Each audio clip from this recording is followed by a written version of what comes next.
Good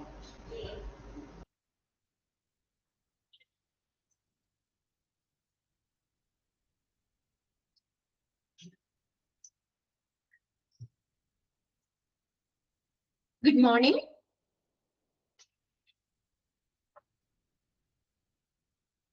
Good morning. Okay. ഇവിടെ share ചെയ്തേക്കുന്ന screen okay ആണല്ലോ അല്ലെ നിങ്ങൾക്ക്?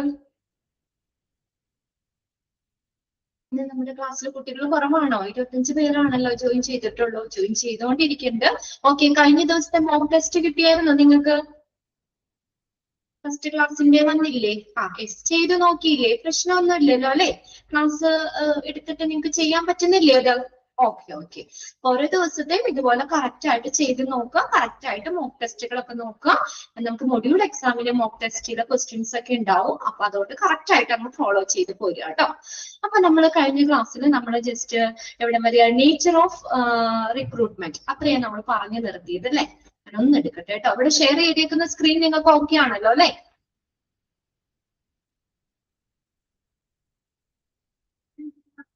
ഓക്കെ കാണാം. യെസ്. ഓക്കെ. ഇനി നെക്സ്റ്റ് നമുക്ക് നോക്കാൻ പോകുന്നത് ഒബ്ജക്റ്റീവ്സ് ഓഫ് റിക്രൂട്ട്മെന്റ്. എന്താണ് ഒരു റിക്രൂട്ട്മെന്റിന്റെ ലക്ഷ്യം? ഒബ്ജക്റ്റീവ്സ്, ലക്ഷ്യങ്ങൾ എന്തൊക്കെയാണ്? എന്തിനൊക്കെയാണ് നമ്മൾ റിക്രൂട്ട്മെന്റ് നോക്കിയാൽ, ഫസ്റ്റ് പോയിന്റ് ബിസിനസ് ഗ്രോത്ത്. ബിസിനസിന്റെ വളർച്ചയ്ക്ക് റിക്രൂട്ട്മെന്റ് വേണം. അതാണ് ബിസിനസ് ഗ്രോത്ത്. ബിസിനസ് വളരുമ്പോൾ അതിനനുസരിച്ച് എന്ത് വേണം? ആ സ്ഥാപനത്തിൽ റിക്രൂട്ട്മെന്റ് നമുക്ക് നടത്തണം. Recruitment is unavoidable for the business to grow. ബിസിനസ്സിൽ ഒഴിച്ചുകൂടാൻ പറ്റാത്ത, അനിവാര്യമായിട്ടുള്ള, അല്ലെ? അൺഅവോയ്ഡബിൾ എന്ന് പറഞ്ഞാൽ അവോയ്ഡ് ചെയ്യാൻ പറ്റാത്തത്, അതായത് ഒഴിവാക്കാൻ പറ്റാത്ത ഒരു കാര്യമാണ് റിക്രൂട്ട്മെന്റ് എന്ന് പറയുന്നത്. Since the business which is recruiting indicates it's growth. അപ്പോ ഒരു ബിസിനസ്സിൽ റിക്രൂട്ടിംഗ് എന്ന് പറയുന്നത് എന്താണ്? ആ സ്ഥാപനത്തിന്റെ ഗ്രോത്ത്, വളർച്ചയെയാണ് കാണിക്കുന്നത്. ഒന്ന് അണ്ടർലൈൻ ചെയ്തോട്ടെ sentence. Recruiting indicates it's growth. ആ സ്ഥാപനത്തിന്റെ വളർച്ചയെയാണ് റിക്രൂട്ടിംഗ് എന്ന് പറയുന്നത് കാണിക്കുന്നത്. എന്ന് വെച്ചാൽ ആ സ്ഥാപനം വളരുന്നതിന്റെ അനുസരിച്ചുള്ള റിക്രൂട്ട്മെന്റ്. ആ സ്ഥാപനം തുടങ്ങി അതുപോലെ രണ്ടാളെ വെച്ച് തുടങ്ങിയതാണ്. അത് ഒരു പുരോഗതി ഇല്ലെങ്കിൽ പിന്നെ റിക്രൂട്ട്മെന്റിന്റെ ആവശ്യമില്ലല്ലോ അവിടെ. ആ സ്ഥാപനം വളർന്ന് വലുതായി, ആ സ്ഥാപനം ഗ്രോത്ത് വളർന്നു കഴിയുമ്പോൾ അതിനനുസരിച്ച് ഇപ്പൊ 2 എന്നുള്ളത് പിന്നെ 5 ആക്കണം, 10 ആക്കണം, 20 ആക്കണം, അങ്ങനെ സ്റ്റാഫുകളും കൂടി വരണം. സ്ഥാപനം വളരുന്നതിന്റെ അനുസരിച്ച് എന്ത് വേണം? അവിടെ ആളുകളും കൂടുതൽ വേണം, സ്റ്റാഫുകളും എംപ്ലോയീസും കൂടുതൽ വേണം. അപ്പൊ റിക്രൂട്ടിംഗ് എന്ന് പറയുന്നത് എന്താണ് കാണിക്കുന്നത്? ആ സ്ഥാപനത്തിന്റെ വളർച്ചയാണ്. Also required skills for the next stages of business development, and the current skill set required can be attained only by the recruiting efficient employees. അപ്പൊ ഇപ്പൊ നമുക്ക് ആവശ്യമായിട്ടുള്ള ബിസിനസ് ഡെവലപ്മെന്റിന് ഇപ്പൊ ആവശ്യമായിട്ടുള്ള കഴിവുകള് ചിലപ്പോൾ അടുത്ത ഒരു ഇതിലേക്ക് വരുമ്പോൾ പുതിയ ന്യൂ സെറ്റ് ഓഫ് സ്കിൽസ് വേണ്ടി വരാം. കറണ്ട് സ്കിൽ സെറ്റ് റിക്വയർഡ്, അതായത് ഇപ്പോഴത്തെ കഴിവുകളായിരിക്കില്ല. ബിസിനസ് വളരുമ്പോൾ കുറച്ചും കൂടി എന്താ പറയാ, സ്ഥാപനം ഡെവലപ്പ് ചെയ്തു അങ്ങനെ ഇങ്ങനെയൊക്കെ വരുമ്പോൾ എന്താവുക, അങ്ങനെ വരുമ്പോൾ കുറച്ചും കൂടി കഴിവുള്ള എംപ്ലോയീസിന് വേണം അല്ലെ? ബിസിനസ് വളർന്നു, അപ്പൊ നമ്മൾ കുറച്ചും കൂടി അതിന്റെ ഓഫീസ് കാര്യങ്ങളൊക്കെ ആക്കി. അപ്പൊ എന്താണ്, പഴയൊരു ചിലപ്പോൾ വേണ്ടി വരില്ല. പഴയ അതായത് പുതിയ ഫ്യൂച്ചർ പിള്ളേരുകൾ പഠിച്ച് ഇറങ്ങുകയാണല്ലേ. അപ്പൊ അതായത് കുറച്ചും കൂടി എന്താണ്, സ്കിൽഡ് ആയിട്ടുള്ള ആ പുതിയ ഇതിലേക്ക് കുറച്ചുകൂടി സ്കിൽഡ് ആയിട്ടുള്ളവരെ, എഫിഷ്യന്റ് ആയിട്ടുള്ള എംപ്ലോയീസിനെ എന്ത് ചെയ്യണം? റിക്രൂട്ട് ചെയ്യണം. അപ്പൊ അതങ്ങനെ അവരെ എങ്ങനെയാണ് നമുക്ക് അറ്റൈൻ ചെയ്യുന്നത്? എങ്ങനെയാണ്? റിക്രൂട്ട്മെന്റിലൂടെ നമുക്ക് പുതിയ കഴിവുള്ള എംപ്ലോയീസിനെ, നമുക്ക് എഫിഷ്യന്റ് ആയിട്ടുള്ള എംപ്ലോയീസിനെ റിക്രൂട്ട് ചെയ്യുന്നതിലൂടെ നമുക്ക് എന്താണ്, ആ പുതിയ പുതിയ കഴിവുകളുള്ള ആളുകളെ നമുക്ക് ബിസിനസ്സിലേക്ക് കിട്ടും. ഫോർ എക്സാമ്പിൾ പറഞ്ഞേക്കാം, purchasing and selling on the internet is one of the growth area that have been encouraged organization to bring in web designers and specialist in information technology, that is e-commerce. അതായത് e-commerce എന്ന് പറഞ്ഞ ഇന്റർനെറ്റിലൂടെയുള്ള selling. നിങ്ങൾക്ക് പ്രത്യേകിച്ചും പറഞ്ഞു തരേണ്ട ആവശ്യമില്ല. ഇപ്പൊ എല്ലാവരും നെറ്റിൽ കൂടെ അല്ലേ, ഓൺലൈൻ അല്ലേ ഇപ്പൊ എല്ലാരും. ഡ്രസ്സുകള്, ഫുഡ്, ഇതൊക്കെ നമ്മൾ ഓൺലൈനായിട്ടല്ലേ. ഇപ്പൊ സിനിമയ്ക്ക് പോകണം, പണ്ടത്തെ പോലെ നമ്മൾ തിയേറ്ററിൽ പോയി ക്യൂ നിന്നൊക്കെയാണോ ടിക്കറ്റ് എടുക്കുന്നത്? ബസ്സിന് നമുക്ക് എവിടെയെങ്കിലും ടൂറ് പോകണം, നമ്മൾ നേരെ ഓൺലൈനായിട്ട് ബുക്ക് ചെയ്തു. ഹോസ്പിറ്റലിൽ കാണണം, ഹോസ്പിറ്റലിൽ പോകണം, നമ്മൾ രാവിലെ പോയി ചീട്ടെടുക്കുകയാണോ ചെയ്യുന്നേ? അല്ല. ഇപ്പൊ നമുക്ക് എന്താണ്, ഇന്റർനെറ്റിൽ കൂടെ നെറ്റ് ഉപയോഗിച്ച് ഇതൊക്കെ ഓൺലൈനായിട്ടൊക്കെ ചെയ്യാനുള്ള സൗകര്യമുണ്ട്. അപ്പൊ അതായത് ഇപ്പൊ ഇൻഫർമേഷൻ ടെക്നോളജി ഇപ്പൊ നമ്മുടെ ഇതിലേക്ക് വന്നത് കൊണ്ടാണ് എന്ത്, വെബ് ഡിസൈനേഴ്സിനെയും സ്പെഷ്യലിസ്റ്റിനെയും ആ എന്താണ് ഇന്റർനെറ്റ് വന്നത് കൊണ്ടാണ് അവരെ ആവശ്യമായി വന്നത്, ഇല്ലേ? അങ്ങനെയുള്ള സ്പെഷ്യലിസ്റ്റിന് ആവശ്യമായിട്ട് ആ നെറ്റ്. ഇപ്പൊ പണ്ടത്തെ പോലെയാണെങ്കിൽ ഇതൊന്നും വേണ്ട, അല്ലെ? Designers, web designers, specialist, web designers, website ഇതൊക്കെ ഡിസൈൻ ചെയ്യുന്നവരെയൊക്കെ ഇപ്പൊ നമുക്ക് കൂടുതൽ ആവശ്യമായിട്ട് വരാൻ എന്താ, ഇന്റർനെറ്റിൽ കൂടെയുള്ള പർച്ചേസിങ്ങും സെല്ലിങ്ങുമാണ് അവരെ ഇപ്പൊ നമ്മുടെ ഇതിലേക്ക് കൊണ്ടുവരാൻ കാര്യം, അല്ലേ? മനസ്സിലായോ നിങ്ങൾക്ക് എന്താ പറഞ്ഞേക്കുന്നത് എന്നുള്ളത്? അതായത് ഇപ്പൊ നമ്മൾ ഓരോ ഈ നെറ്റ് സംഭവങ്ങൾ ഓൺലൈൻ വന്നതുകൂടിയാണ് അങ്ങനെയുള്ളവരെ ഈ ഒരു മേഖലയിലേക്ക്, അല്ലെങ്കിൽ അവരെ കൂടുതൽ നമുക്ക് ആവശ്യമായിട്ട് വന്നത്. ഇങ്ങനെയുള്ള ഓൺലൈൻ ആയിട്ടുള്ള പരിപാടി ഒന്നും ഇല്ലെങ്കിൽ ഇവർക്കിടെ ഒന്നും ആവശ്യമില്ല നമുക്ക്, അല്ലേ? ഇ കൊമേഴ്സ് എന്ന് പറഞ്ഞു കഴിഞ്ഞാൽ ഓൺലൈൻ സെല്ലിംഗ് ആണ്. ഓക്കെ, അപ്പൊ അതിനകത്ത് ആ ഫസ്റ്റ് സെന്റൻസ് ഒന്ന് അണ്ടർലൈൻ ചെയ്തിട്ടാൽ മതി കേട്ടോ. ഇനി രണ്ടാമത്തെ എന്താണ്, അപ്പൊ ബിസിനസിന്റെ വളർച്ചയ്ക്ക് എന്ത് വേണം, റിക്രൂട്ട്മെന്റ് വേണം. അതായത് റിക്രൂട്ടിംഗ് എന്ന് പറയുന്നത് എന്താ കാണിക്കുന്നത്, ബിസിനസ് വളരുവാണ്, ബിസിനസിന്റെ വളർച്ചയെയാണ് റിക്രൂട്ടിംഗ് കാണിക്കുന്നത്. ക്ലിയർ അല്ലേ ഒന്നാമത്തെ പോയിന്റ്? നിങ്ങളുടെ തമ്പ് കാണാനില്ലല്ലോ ഇതിന്റെ. ഓക്കെ, ഇതിന്റെ അടിയിലാട്ടോ, സോറി, ഈ സ്ക്രീനിന്റെ അടിയിലാണ് ഈ തമ്പ് വന്നത്, അതുകൊണ്ടാണ് ഞാൻ ഓർത്ത് എന്താണ് പിള്ളേർക്ക് പറ്റിയത്. മഴയൊക്കെ ഉണ്ടാവും, ഇന്നൊരു തണുപ്പൻ അന്തരീക്ഷമല്ലേ, ഇവിടെയൊക്കെ നല്ല മഴയായിരുന്നു. ഈ മഴയുടെ ഉള്ളിൽ പോയിരിക്കുകയാണ് എല്ലാവരും. ബ്രേക്ക്ഫാസ്റ്റ് ഒക്കെ കഴിച്ചില്ലേ? രാവിലെയൊക്കെ നല്ല ചൂട് ചായ ഒക്കെ കുടിച്ചില്ലേ? ഓക്കെ, ആ ഒരു എനർജി ഇല്ലേന്ന് അറിയാൻ വേണ്ടി, അതെ ഞാനിപ്പോ അതാണ് 1:31 നമ്മൾ തുടങ്ങിയപ്പോ കഴിഞ്ഞ് 10:30 to 11:30 ഇപ്പൊ ക്ലാസ് ഉണ്ടായിരുന്നു. അത് കഴിഞ്ഞ് ഞാൻ ആ ക്ലാസ്സിൽ ഇപ്പൊ ഇറങ്ങി വന്നുള്ളൂ. എനിക്ക് എന്തെങ്കിലും എനർജി കുറവ് തോന്നുന്നുണ്ടോ? 1 മണിക്കൂർ ഇപ്പൊ ഞാൻ ക്ലാസ് എടുത്തുകൊണ്ട് വന്നേ ഉള്ളൂ. എന്തെങ്കിലും എനർജി കുറവ് തോന്നുന്നുണ്ടോ? നിങ്ങൾ ആ ഫസ്റ്റ് ക്ലാസ്സിൽ കണ്ട അതേ എനർജി എനിക്കില്ലേ? ഓക്കെ, അതാണ് പറഞ്ഞത്. അപ്പൊ നിങ്ങൾ അങ്ങനെ തന്നെ നല്ല ആക്റ്റീവായിട്ട് ഇരിക്കുക കേട്ടോ. ഓക്കെ, പെട്ടെന്നൊക്കെ തമ്മിട്ട് തന്നേക്കണേ. ഇത് വലിയൊരു ചാപ്റ്റർ ആണ് നമ്മുടെ മുന്നിൽ കിടക്കുന്നത്. ഓക്കെ, രണ്ടാമത്തെ നോക്കി നമുക്ക് ഇച്ചിരി കൂടിയൊക്കെ കവർ ചെയ്ത് പോണം. ഒരു പേജ് ഒന്നും എടുത്താൽ പോരാ, ഒരു 3 പേജിന്റെ അടുത്ത് ഒരു ദിവസം എടുക്കണം എന്നാണ് ശരിക്കും. പിന്നെ ഫസ്റ്റ് ഡേ അല്ലേ, ആദ്യ ദിവസം വന്നോ അയ്യോ ആ മിസ് കുറെ എടുത്തോണ്ട് പോയിന്ന് നിങ്ങൾക്ക് ഒരു ഇത് തോന്നണ്ടല്ലോ എന്ന് വിചാരിച്ച ഒരു ഇത്തിരി കൂടി ഫാസ്റ്റിൽ പോണം കേട്ടോ നമുക്ക്. നെക്സ്റ്റ് നോക്കിയേ, filling vacancies cost due to staff turnover. ഇനി അടുത്ത എന്താ, staff turnover. Turnover ചെയ്യാന്ന് വെച്ചാൽ എന്താ, കൊഴിഞ്ഞു പോകുക. സ്റ്റാഫുകള് കൊഴിഞ്ഞു പോകുന്നത് മൂലം ഉണ്ടാകുന്ന ആ വേക്കൻസി ഫില്ല് ചെയ്യാൻ എന്ത് വേണം, റിക്രൂട്ട്മെന്റ് നടത്തണം, അല്ലെ? ഇപ്പൊ നമ്മൾ ജോലി കയറി, എനിക്ക് പറ്റില്ല, ഭയങ്കര ജോലിയാണ്, ഞാൻ അവിടെ നിന്ന് പോയി, അപ്പൊ എന്റെ ആ സ്ഥാനത്തേക്ക് ആരെങ്കിലും അവിടെ വരണ്ടേ, അല്ലെ? അപ്പൊ അങ്ങനെ അതായത് സ്റ്റാഫിന്റെ ടേൺ ഓവർ, സ്റ്റാഫിന്റെ കൊഴിഞ്ഞുപോക്കൽ മൂലം ഉണ്ടാകുന്ന വേക്കൻസി ഫില്ല് ചെയ്യാൻ എന്ത് വേണം, റിക്രൂട്ട്മെന്റ് വേണം. Every business face staff turnover at some point of time. ഏതൊരു ബിസിനസ് ആണെങ്കിലും സ്റ്റാഫ് ടേൺ ഓവർ ഉണ്ടാവാറില്ലേ, അല്ലെ? ഇപ്പൊ എല്ലാ കാലവും ആ കമ്പനി തുടങ്ങിയ അവസാന നാൾ വരെ ആ ഒരു സ്റ്റാഫ് തന്നെ നിൽക്കണമെന്നൊന്നുമില്ല. ഇടയ്ക്കിടയ്ക്ക് സ്റ്റാഫുകളൊക്കെ ഇങ്ങനെ പോകാം, ജോലി മടുത്തിട്ട് പോകാം, അല്ലെങ്കിൽ വേറെ ഹയർ സ്റ്റഡീസിന് വേണമെങ്കിൽ ജോലിയിൽ നിന്ന് മാറിപ്പോകാം, വേറെ കുറച്ചും കൂടി നല്ല സാലറി ഉള്ള ജോലി കിട്ടുമ്പോൾ അങ്ങോട്ടേക്ക് പോകാം. അതൊക്കെ ഏതൊരു ബിസിനസ്സും ഫേസ് ചെയ്യുന്ന ഒരു കാര്യം തന്നെയാണത്. ഫോർ എക്സാമ്പിൾ ആയിട്ട് പറയാണ്, chain stores like Sainsbury's and Asda എന്നാണ് കേട്ടോ. അത് ബ്രിട്ടീഷ് സൂപ്പർ മാർക്കറ്റ് ചെയിൻ ആണ്, Sainsbury's and Asda. Ongoing recruitment process for. അപ്പൊ ഈ സെയിൻബേഴ്സ് ആസ്ഡ എന്ന് പറയുന്നത് ബ്രിട്ടീഷ് സൂപ്പർ മാർക്കറ്റ് ചെയിൻ ആണ്. അവിടെ ഇപ്പോഴും എന്താണ്, ഓൺഗോയിങ് റിക്രൂട്ട്മെന്റ് നടന്നുകൊണ്ടിരിക്കുകയാണ്. ഫോർ ഏതൊക്കെ, car parking attendants, checkout staff and other staff members. ഇതിലേക്കൊക്കെ അവരുടെ ഓൺഗോയിങ് റിക്രൂട്ട്മെന്റ് നടന്നുകൊണ്ടിരിക്കുകയാണ്. റിക്രൂട്ട്മെന്റ് പ്രോസസ്സ് ഇപ്പോ അവിടെ നടന്നുകൊണ്ടിരിക്കുകയാണ്. ആളുകൾ വരും, അവർ കൊഴിഞ്ഞു പോകും, അടുത്ത ആളുകൾ റിക്രൂട്ട് ചെയ്യും, അങ്ങനെ നടന്നുകൊണ്ടിരിക്കുക. People will have a numerous reason to leave the job. ഇനി ഒരു ജോലി വേണ്ടാന്ന് വെക്കാനുള്ള പല കാരണങ്ങളുണ്ട്. എക്സാമ്പിൾ ഹയർ സ്റ്റഡീസ് ആകാം, അല്ലേ? ഞാൻ ഇപ്പൊ പഠിച്ചുകൊണ്ടിരിക്കുകയാണെന്ന് പെട്ടെന്ന് ഒരു ജോലി കിട്ടി. അപ്പോഴാണ് എനിക്ക് അടുത്ത ഒരു ഹയർ സ്റ്റഡീസ് പഠിക്കണം, കുറച്ചും കൂടി ആകാൻ പഠിക്കണം എന്ന് തോന്നുന്നത്. ഞാൻ ആ ജോലി വേണ്ടാന്ന് വെക്കും. അങ്ങനെയില്ലേ, നമ്മളിൽ ആരെങ്കിലും ഒക്കെ ഉണ്ടാവുമല്ലോ അങ്ങനെ. ഒരു ജോലി കിട്ടിയായിരുന്നു, പക്ഷെ കുറച്ചും കൂടി പഠിക്കാനായിട്ട് ജോലി വേണ്ടാന്ന് വെച്ചു. ഉണ്ടോ ആരെങ്കിലും അങ്ങനെ? അതെ, സൂര്യൊക്കെ തമ്പിട്ടുന്നുണ്ട്, ഉണ്ട്, അങ്ങനെ ഉണ്ട് നമ്മുടെ. അപ്പൊ അങ്ങനെ എന്താണ്, and needed to be replaced regularly. അപ്പൊ സൂര്യ അവിടെ നിന്ന് പോന്നു. ഓക്കെ, ആ സൂര്യ പോകുന്ന ഒഴിവിൽ ഇപ്പൊ ആരെങ്കിലും ഇല്ലേ? സൂര്യ ചിലപ്പോ പഠിക്കാൻ വേണ്ടിയിട്ടായിരിക്കും, നമ്മുടെ ഈ കോഴ്സ് ചെയ്യാൻ വേണ്ടിയായിരിക്കും സൂര്യ തൽക്കാലം ജോലി വേണ്ടാന്ന് വെച്ച് പോണത്. ആ സൂര്യയുടെ ഒഴിവിൽ ഒരാളെ കയറ്റണ്ടേ ആ കമ്പനിക്ക് എന്തായാലും. അതാണ്. അപ്പൊ അങ്ങനെ നമ്മൾ എന്താണ്, ഒരാൾ പോന്നു കഴിയുമ്പോൾ ആ ഒഴിവിലേക്ക് റീപ്ലേസ് ചെയ്യണം. കറക്റ്റ്, റെഗുലർലി, കൃത്യമായിട്ട് റീപ്ലേസ് ചെയ്യണം. Hence to fill this opening, recruitment is prepared. ഒന്ന് അണ്ടർലൈൻ ചെയ്തത്. ഈ വേക്കൻസി, ഈ ഓപ്പണിംഗ് ഇത് ഫില്ല് ചെയ്യാൻ റിക്രൂട്ട്മെന്റ് ആവശ്യമാണ്. അതാണ് filling vacancies post due to staff turnover. Okay അല്ലേ?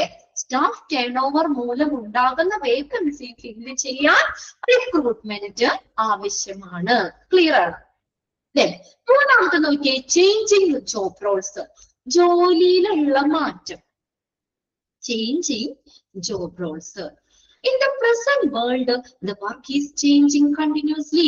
ഇപ്പൊ ഇന്നത്തെ ലോകത്ത് എന്താ, വർക്ക് എപ്പോഴും മാറിക്കൊണ്ടിരിക്കും, അല്ലെ? പണ്ടത്തെ ഇതുപോലെ ഇല്ല. ഇപ്പൊ പണ്ട് നമ്മളൊരു ഷോപ്പിൽ നിന്നു, അവിടെ എങ്ങനെയാണ് നമ്മള് എന്താണ് ഈ പേപ്പറിൽ എഴുതിയാണ് ഇതൊക്കെ കൂട്ടിയൊക്കെ കൊടുത്തത്. പക്ഷെ ഇപ്പൊ അങ്ങനെയാണോ?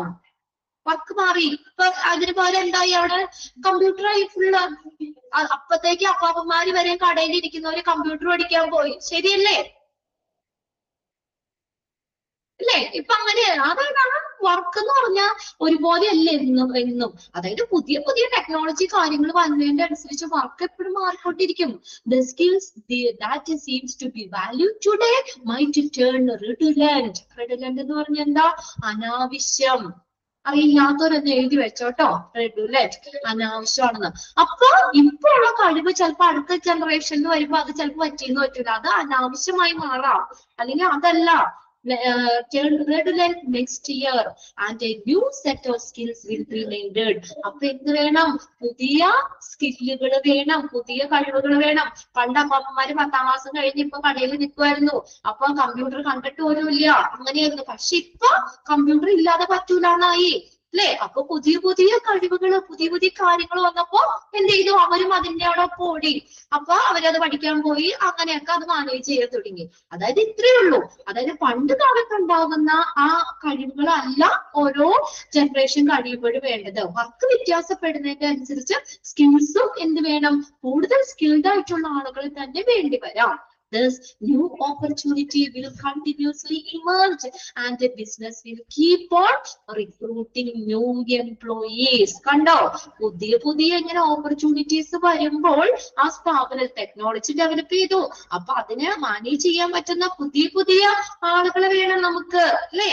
അപ്പൊ പണ്ടത്തെ പഠിത്തോ കാര്യങ്ങളോ ഒന്നും അല്ല ഇന്ന് വേണ്ടത്.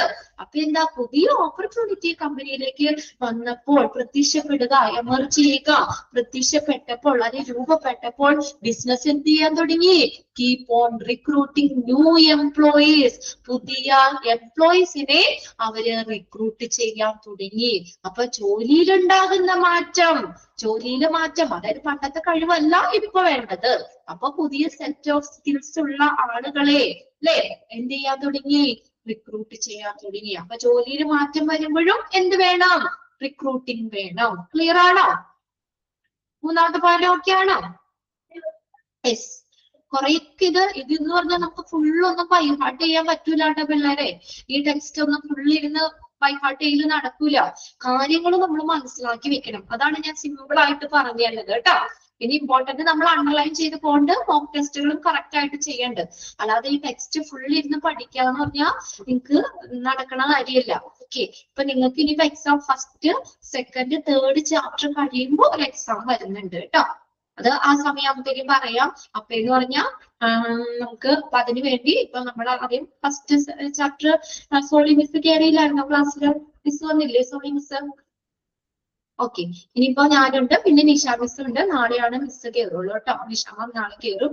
ഓക്കെ, അപ്പൊ ഞങ്ങൾ 3 പേരും കൂടിയാണ് അപ്പൊ നിങ്ങൾ എന്താ പറയാ, ഇത് ഫുള്ളൊന്നും ബൈഹാർട്ട് ചെയ്യൽ നടക്കൂല.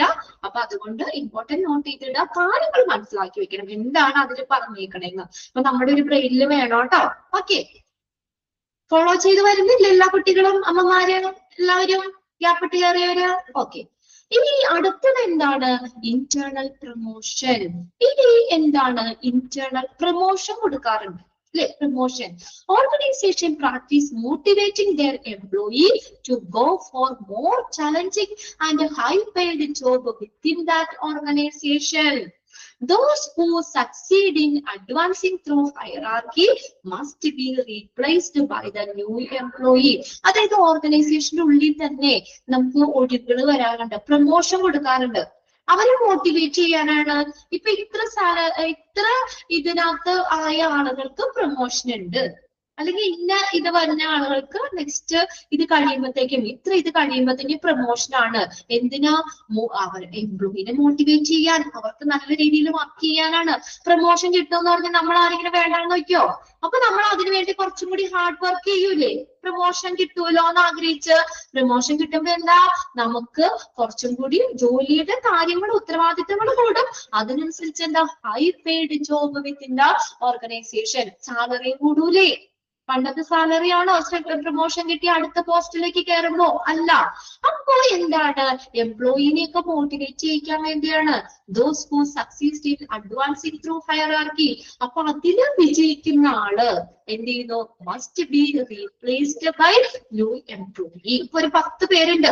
അപ്പൊ അതിനോട് പറയുകയാണ്, ഈ വർക്ക് നല്ല രീതിയിൽ, ഈ പ്രൊജക്ട് നല്ല രീതിയിൽ ഫിനിഷ് ചെയ്യുന്ന ആൾക്ക് നെക്സ്റ്റ് പ്രൊമോഷൻ, നെക്സ്റ്റ് പ്ലേസിലേക്ക്, അടുത്ത ഇതിലേക്ക് പ്രൊമോഷൻ ഉണ്ടെന്ന് പറഞ്ഞാൽ ആ 10 പേര് പ്രൊമോഷൻ കിട്ടാൻ വേണ്ടി നല്ലോണം വർക്ക് ചെയ്യൂലേ? ഹാർഡ് വർക്ക് തന്നെ ചെയ്യൂലേ? അങ്ങനെ വിജയിക്കുന്ന ആൾ ആരാണോ, ആ ഹയറാർക്കിയിൽ വിജയിക്കുന്ന, ഉയർന്ന സ്ഥാനത്ത് നിൽക്കുന്ന ആൾ എന്ത് ചെയ്യും? അവരെ പ്രൊമോഷൻ കൊടുത്ത് ആ പ്ലേസിലേക്ക് മാറ്റും. അപ്പോൾ ഇന്റേണൽ പ്രൊമോഷൻ അതൊരു എന്ത് വേണം? റിക്രൂട്ട്മെന്റ്. അങ്ങോട്ട് റിക്രൂട്ട് ചെയ്യല്ല അയാളെ, അല്ലെ? ആ പൊസിഷനിലേക്ക് റിക്രൂട്ട് ചെയ്യുന്നു. അപ്പൊ അടുത്തത് എന്താണ്? ഒരു ഒബ്ജക്റ്റീവ്, ഇന്റേണൽ പ്രൊമോഷനും റിക്രൂട്ട്മെന്റ് വേണം. ആ മെയിൻ പോയിന്റ്സ് നോക്കണം കേട്ടോ. ബിസിനസിന്റെ വളർച്ചയ്ക്ക് വേണം, പിന്നെ അതുപോലെ തന്നെ സ്റ്റാഫ് ടേൺ ഓവർ മൂലമുണ്ടാകുന്ന വേക്കൻസി ഫില്ല് ചെയ്യാൻ റിക്രൂട്ട്മെന്റ് വേണം. ചേഞ്ചിങ് ജോബ് റോൾ, ജോലിയിൽ ഉണ്ടാകുന്ന മാറ്റങ്ങൾ വരുമ്പോൾ അതിനനുസരിച്ച് സ്കില്ലായിട്ടുള്ള ആളുകളെ റിക്രൂട്ട് ചെയ്യണം. പിന്നെ അടുത്തതാണ് ഇന്റേണൽ പ്രൊമോഷൻ. ഓക്കെ, ഇനി നെക്സ്റ്റ് നോക്കി, increasing work load. Work load കൂടുമ്പോൾ, when the amount of work increases, work കൂടുകയാണ്, amount of work കൂടുകയാണ്, the business require more employee, business will require more employee and also those who are more skilled. business വളരുമ്പോൾ എന്താണ്? കൂടുതൽ employees ഉണ്ടാകും, അതുപോലെ കൂടുതൽ skilled ആയിട്ടുള്ള ആളുകളും വേണ്ടി വരാം. ഇപ്പൊ നമ്മുടെ ഈ സ്ഥാപനം തന്നെ ഒരു ചെറിയ രീതിയിൽ തുടങ്ങിയതാണ്. അത് നിങ്ങൾ കോൺവെക്കേഷന് വരുമ്പോൾ സാർ പറയും, അവിടെ മിക്ക എല്ലാ ബാച്ചിലും പറയാറുണ്ട്, നമ്മൾ ചെറിയ രീതിയിൽ തുടങ്ങിയ സ്ഥാപനം, വളരെ കുറച്ച് സ്റ്റാഫുകളായിട്ട് തുടങ്ങിയതാണ്.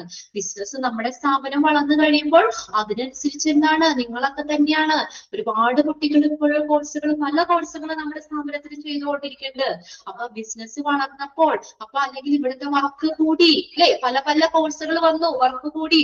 അതിനനുസരിച്ച് എന്ത് ചെയ്യണം? പുതിയ പുതിയ ആളുകളെ ഇങ്ങോട്ട് റിക്രൂട്ട് ചെയ്തു, റിക്രൂട്ട്മെന്റ് നടത്തണം. കൂടുതൽ സ്കിൽഡ് ആയിട്ടുള്ള കൂടുതൽ എംപ്ലോയീസിനെ ബിസിനസ്സിന് ആവശ്യമായി വന്നു. എപ്പോൾ വർക്ക് കൂടിയപ്പോൾ. ഇന്ന് അണ്ടർലൈൻ ചെയ്തേ, എന്താ? Amount of work increases, the business will require more employees. കൂടുതൽ എംപ്ലോയി വേണ്ടേ?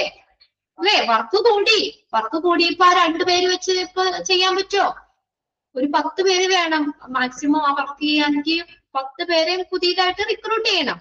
Then, current employee can be encouraged to develop new skills through training. ഇപ്പൊ നിലവിലുള്ള എംപ്ലോയീസിനെ നമുക്ക് എന്ത് ചെയ്യാൻ പറ്റും? അവർക്ക് കുറച്ച് ട്രെയിനിങ്ങും കാര്യങ്ങളൊക്കെ കൊടുത്തിട്ട് അവർക്ക് കഴിവുകൾ വികസിപ്പിച്ചെടുക്കാൻ പറ്റും, അല്ലെ? അങ്ങനെയല്ലേ കമ്പനിയിൽ പുതിയ ടെക്നോളജി കാര്യങ്ങൾ വന്നു. അപ്പൊ നിലവിലുള്ളവർക്ക് ട്രെയിനിങ് കൊടുത്ത് അവരെ ആ ജോലി, ആ ഒരു ഇതിലേക്ക് ആപ്റ്റാക്കി എടുത്തു.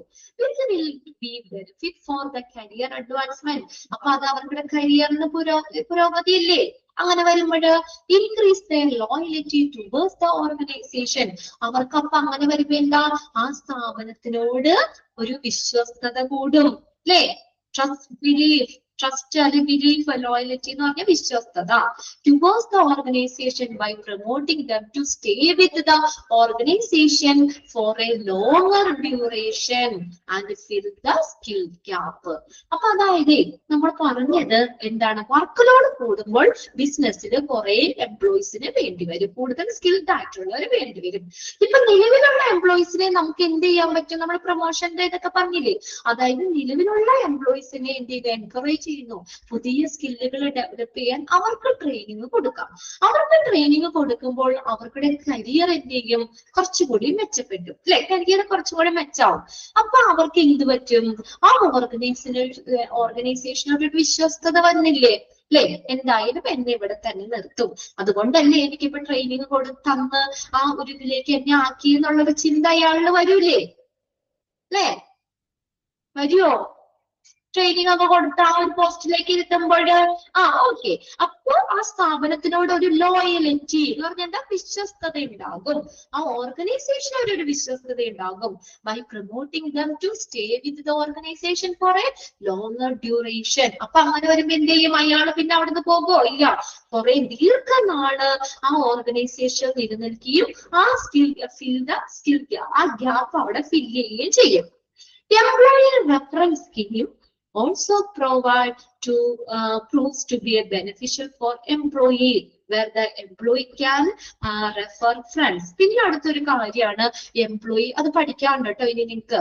എംപ്ലോയി റെഫറൻസ് സ്കീം എന്ന് വെച്ചാൽ എന്താ, എംപ്ലോയി ആ സ്ഥാപനത്തിലുള്ള എംപ്ലോയി തന്നെ റെഫർ ചെയ്യാണ്.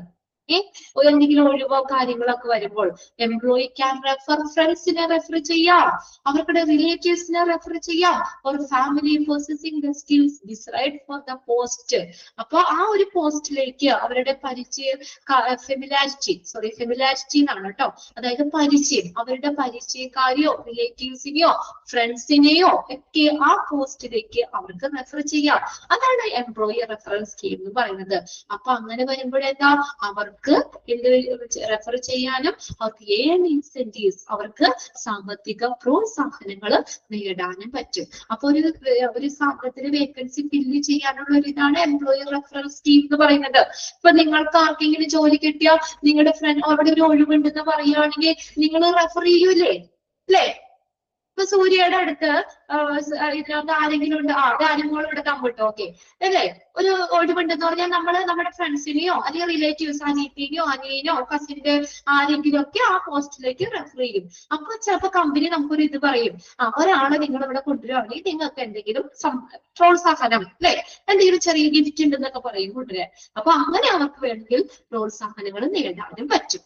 അതായത് ഇപ്പൊ ഇവിടെ പറഞ്ഞേക്കുന്ന പോയിന്റ് എന്താ, വർക്ക് ലോഡ് കൂടുമ്പോൾ റിക്രൂട്ട്മെന്റ് വേണം. ക്ലിയർ ആയോ നോക്കി ഒബ്ജക്റ്റീവ്സ് എല്ലാരും 5 പോയിന്റ്സും ഓക്കെ. വർക്ക് ലോഡ് കൂടുമ്പോൾ റിക്രൂട്ട്മെന്റ് വേണം. ഇന്റേണൽ പ്രൊമോഷൻ വരുമ്പോൾ അങ്ങോട്ടേക്ക് പുതിയ എംപ്ലോയിനെ റിക്രൂട്ട് ചെയ്ത് ആ ഒരു പോസ്റ്റ് നേടണം. ജോലിയിൽ ഉണ്ടാകുന്ന മാറ്റങ്ങൾ വരുമ്പോൾ എന്താണ്, അവിടെയും റിക്രൂട്ട്മെന്റ് വേണം.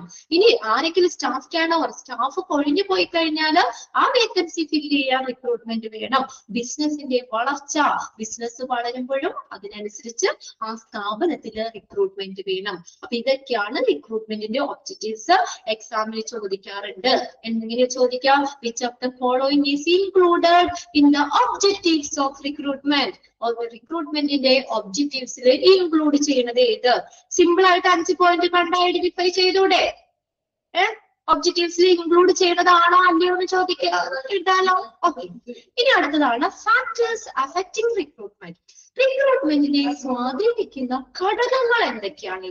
അടുത്ത എന്താ, ഫാക്ടേഴ്സ് ഇൻഫ്ലുവൻസിങ് റിക്രൂട്ട്മെന്റ്. ഇൻഫ്ലുവൻസ് ചെയ്യാന്ന് വെച്ചാൽ എന്താ, സ്വാധീനം ചെലുത്തുക. ഒരു റിക്രൂട്ട്മെന്റിനെ സ്വാധീനം ചെലുത്തുന്ന ഘടകങ്ങൾ എന്തൊക്കെയാണ്? Recruitment is affected by following 2 types of factors. Main ആയിട്ട് 2 തരത്തിലുള്ള ഘടകങ്ങളാണ് ഒരു റിക്രൂട്ട്മെന്റ് പ്രോസസ്സിനെ അഫക്റ്റ് ചെയ്യുന്നത്. അതില് ഒന്നാമത്തെയാണ് എക്സ്റ്റേണൽ ഫാക്ടേഴ്സ്. എക്സ്റ്റേണൽ ഫാക്ടർ എന്ന് പറഞ്ഞാൽ എന്താ, എക്സ്റ്റേണൽ പുറമെ അല്ലെ.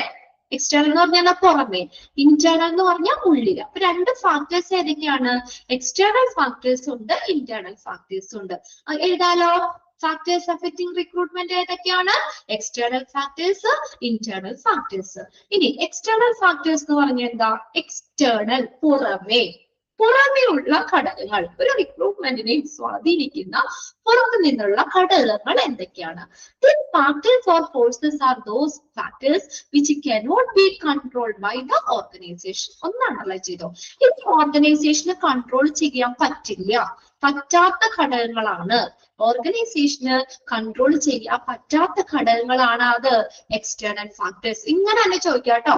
The factors which cannot be controlled by the organization is called dash. എന്തെന്ന് പറയും? കൺട്രോൾ ചെയ്യാൻ പറ്റുന്നില്ല, അത് എക്സ്റ്റേണൽ ഫാക്ടേഴ്സ്. ക്വസ്റ്റ്യൻ മനസ്സിലായോ? Factors which cannot be controlled by the organization is called dash. ഇത് എക്സ്റ്റേണൽ ഫാക്ടേഴ്സ്. ഇനി ആ സെന്റൻസ് അണ്ടർലൈൻ ചെയ്യാം കേട്ടോ.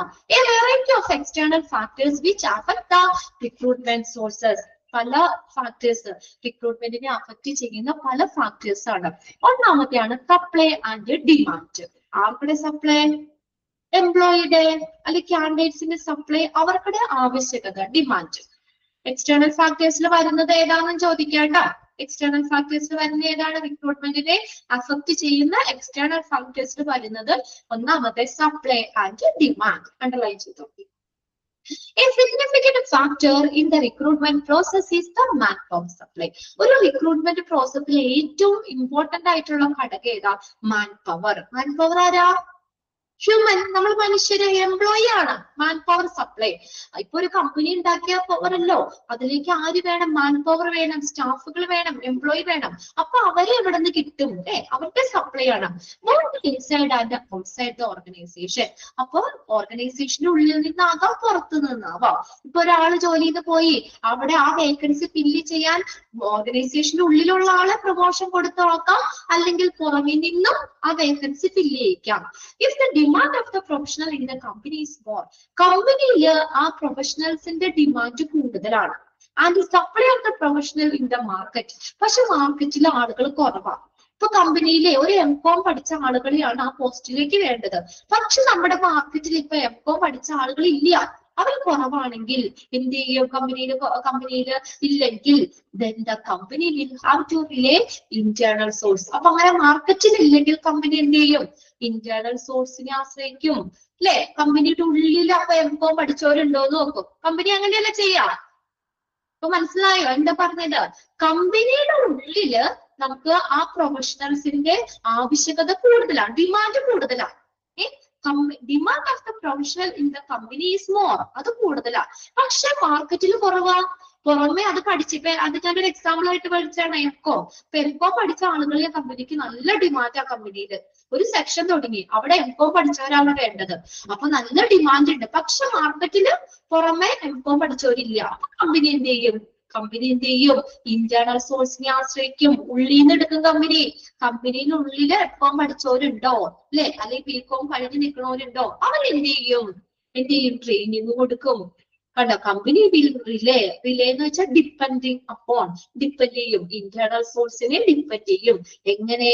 ബൈ ട്രെയിനിങ് ആൻഡ് ഡെവലപ്പിംഗ് എംപ്ലോയിനെ ട്രെയിനിങ് കൊടുത്ത് അവരെ ഡെവലപ്പ് ചെയ്തിട്ട് അങ്ങോട്ടേക്ക് എന്ത് ചെയ്യും? ആ ഒരു വേക്കൻസിയിലേക്ക് കൊടുക്കും. അതാണ് ഒന്നാമത്തെ കാര്യം. അപ്പൊ സപ്ലൈ ആൻഡ് ഡിമാൻഡ് എന്ന് പറയുന്നത് റിക്രൂട്ട്മെന്റിനെ അഫക്ട് ചെയ്യുന്ന കാര്യം. മാർക്കറ്റിന്റെ പുറമെ എക്സ്റ്റേണൽ ഫാക്ടർ ആണ് കേട്ടോ. മാർക്കറ്റിന്റെ കമ്പനിയിൽ ആളുകൾ കൂടുതൽ വേണം, പക്ഷെ മാർക്കറ്റിലില്ല. പുറമെ കമ്പനിക്ക് പുറത്ത് അത് പഠിച്ചവരില്ല. അപ്പൊ അങ്ങനെ വരുമ്പോഴും റിക്രൂട്ട്മെന്റിനെ അഫക്ട് ചെയ്യും. ഓക്കെ, ക്ലിയർ അല്ലേ ഒന്നാമത്തെ? ഇനി അത് വേണമെങ്കിൽ ഒന്ന് അണ്ടർലൈൻ ചെയ്തോ. Company will rely on internal sources. ആ സെന്റൻസ് കേട്ടോ.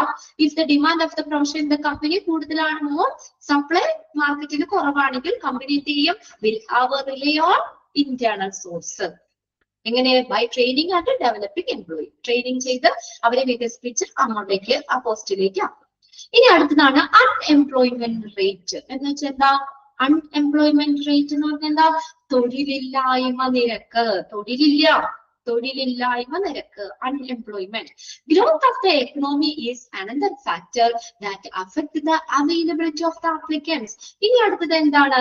നമ്മുടെ എക്കണോമി, സാമ്പത്തിക വ്യവസ്ഥ, സമ്പദ് വ്യവസ്ഥയുടെ വളർച്ച, അത് റിക്രൂട്ട്മെന്റിനെ അഫക്ട് ചെയ്യുന്ന മറ്റൊരു ഘടകമാണ്. that affect the availability of the applicants. ആപ്ലിക്കൻസിന്റെ ലഭ്യത. Lack of job in the company and scarce labor in the market can give rise to situation of unemployment. എപ്പോഴാണ് തൊഴിലില്ലായ്മ എന്ന് പറയുന്നത് ഇത് വരുന്നത്? lack of job in the company, കമ്പനിയിൽ ജോലിയില്ല. പക്ഷെ എന്താണ്, മാർക്കറ്റിൽ അത് പഠിച്ചവരുണ്ട്, ഒരുപാട് പേരുണ്ട് പഠിച്ചോര്. ഇപ്പൊ നമ്മുടെ ബിടെക് അങ്ങ് പഠിച്ചിറങ്ങിയ ആളുകള്, ഈ ഒരു ബാച്ചില് ബിടെക് പഠിച്ചിറങ്ങിയ ഒരുപാട് പേരുണ്ട്. പക്ഷെ കമ്പനിയില് ബിടെക് പഠിച്ച ആളുകൾ ഇപ്പൊ വേണ്ട. ലാക്ക് ഓഫ് ജോബ്, അവർക്ക് പറ്റിയ ജോബ് കമ്പനിയിൽ ഇല്ലെങ്കിൽ എന്ത് പറ്റും? can give rise to situation of unemployment. unemployment എന്ന് പറഞ്ഞ സാഹചര്യത്തിൽ വരും. തൊഴിലില്ലായ്മ നമുക്കുള്ള ഇപ്പോഴും അനുഭവപ്പെടുന്നവരല്ലേ. ഇപ്പൊ പഠിച്ചിരിക്കുന്ന എല്ലാവർക്കും ജോലി ഉണ്ടോ? ഉണ്ടോ? പഠിച്ചിരിക്കുന്ന എല്ലാവർക്കും ജോലി ഇപ്പൊ ഉണ്ടോ? അതായത് നമുക്ക് ആ ജോലി കുറവാണ്, കമ്പനിയിലെ ജോബ് കുറവാണ്. അപ്പൊ എന്താ പറയാ, പക്ഷെ ഒരുപാട് പേരുകളുണ്ട്. അപ്പൊ അങ്ങനെ വരുമ്പോ തൊഴിലില്ലായ്മ എന്നുള്ളത് വരും. ഓക്കെ, അൺഎംപ്ലോയ്മെന്റ് റേറ്റും ഏത് ഈ റിക്രൂട്ട്മെന്റിനെ അഫക്ട് ചെയ്യുന്ന ഒരു കാര്യമാണ്.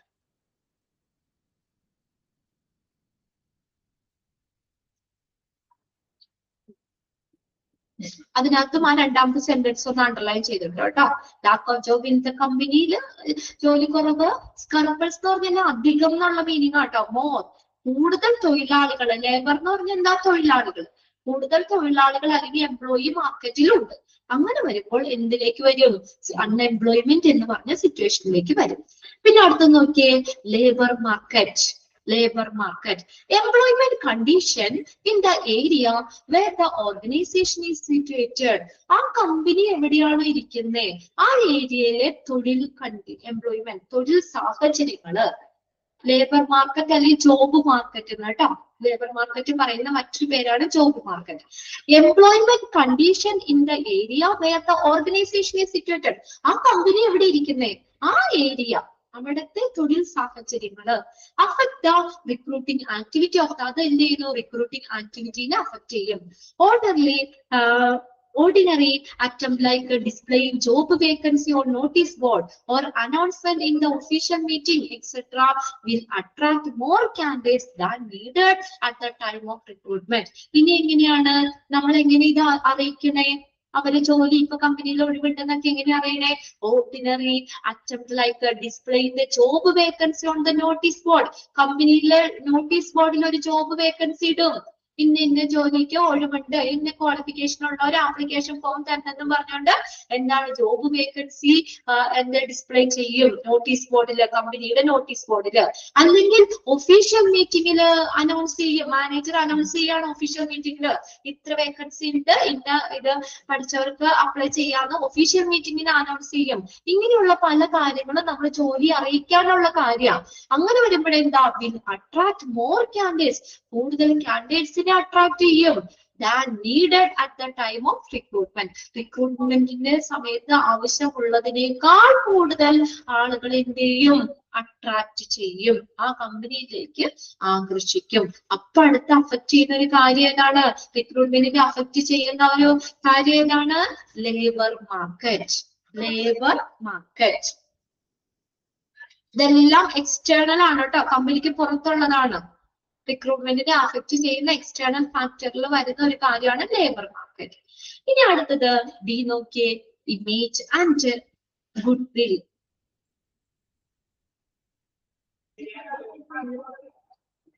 ഓക്കെ, അടുത്ത് നോക്കിയേ, image or good will. Employer's image can also act as a barrier for recruitment. ഇനി employer image, employer-ന്റെ image, അത് can also act as a barrier for recruitment-ന്റെ ഒരു ബാരിയർ ആണ്, തടസ്സമാണ് എംപ്ലോയറിന്റെ image. The activity of the organization are basis for building organization image.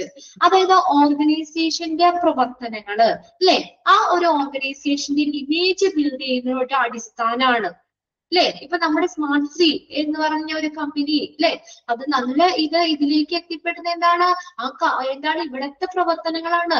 ഇപ്പൊ നല്ല ക്ലാസ്സുകളാണ് അല്ലെ, നല്ല correct ആയിട്ട് എല്ലാം കിട്ടുന്നത്, സർട്ടിഫിക്കറ്റ് വാല്യുവേഷനുകളാണ്. എല്ലാരും നിങ്ങൾ അറിഞ്ഞിട്ടല്ലേ ഈ കോഴ്സിലേക്ക് കയറിയത് അല്ലെ?